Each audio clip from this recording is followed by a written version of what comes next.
Siku ya jana tarehe 23 mwezi wa 4, makamu mwenyekiti bara wa Chadema John Heche ameendelea na mkutano wa No Reforms No Election maeneo ya Mbagala, Chamazi, Dar es Salaam, huku akikosoa serikali kwa kutokuwa na mipango ya muda mrefu, akitoa mifano ya namna ujenzi wa barabara na kubomoa kwa kipindi cha muda mfupi ili kuongeza miundombinu mpya unavyoenenda kwa sasa.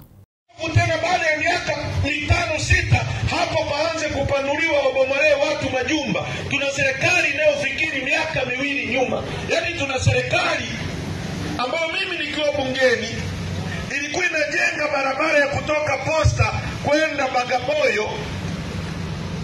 Alafu miaka 2 baadaye inaanza kuchimbua, inaweka mwendo kasi pale. Yaani kwamba miaka 2 nyuma haikufikiria kwamba itahitaji mwendo kasi uweke moja kwa moja.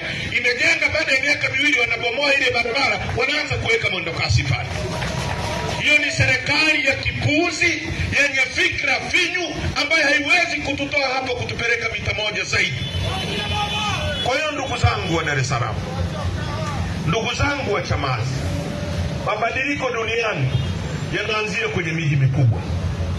Utegemei mabadiliko yakaanzie Tarime. Sisi Tarime tuna uwezo, lakini tuko pembezoni. Tarime hakuna vyombo vya habari. Tarime hakuna mabarozi. Tulikuwa Mbeya. Mbeya ni pembezoni.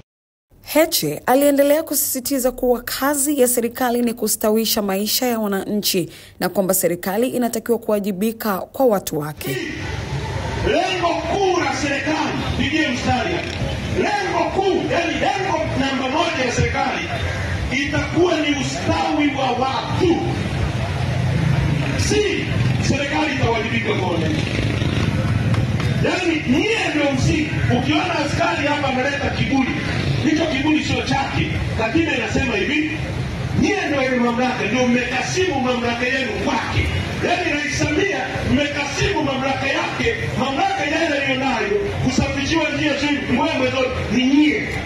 Na lengo la serikali yake yapaswa kuwa ustawi wa watu. Sasa kwenye nchi yenye dhahabu namba 3 duniani, nchi yenye Tanzania peke yake duniani, nchi yenye ziwa lenye upana kuliko yote Afrika la 2 duniani, nchi yenye ziwa lenye kina kirefu kuliko yote Afrika la 2 duniani, nchi yenye yenye mlima mrefu kuliko yote Afrika wa 2 duniani, nchi yenye Ngorongoro ambayo iko kwenye maajabu 7 ya dunia. Hapa ndio mnaishi hapa. Hii ndio mji mkuu sasa. Yaani hapa hivi tuko mji mkuu hapa. Yaani ndio maeneo yetu, angalia maji, yaani hii ndio kila kitu, ndio uso wa nyumba yetu.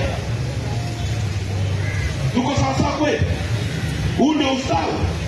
Wangapi hapa nikisema hivi, Mungu anakuja na tunahitaji kwenda mbinguni, lakini kiingilio shilingi 50,000. Wangapi hapo mtaenda mbinguni sasa? Wangapi mtaenda mbinguni? Robo 3 hapo mtaingia kwenye moto kwa shilingi 50,000. Unajua shilingi 50,000 ni shilingi ngapi za Kimarekani? Ni $20.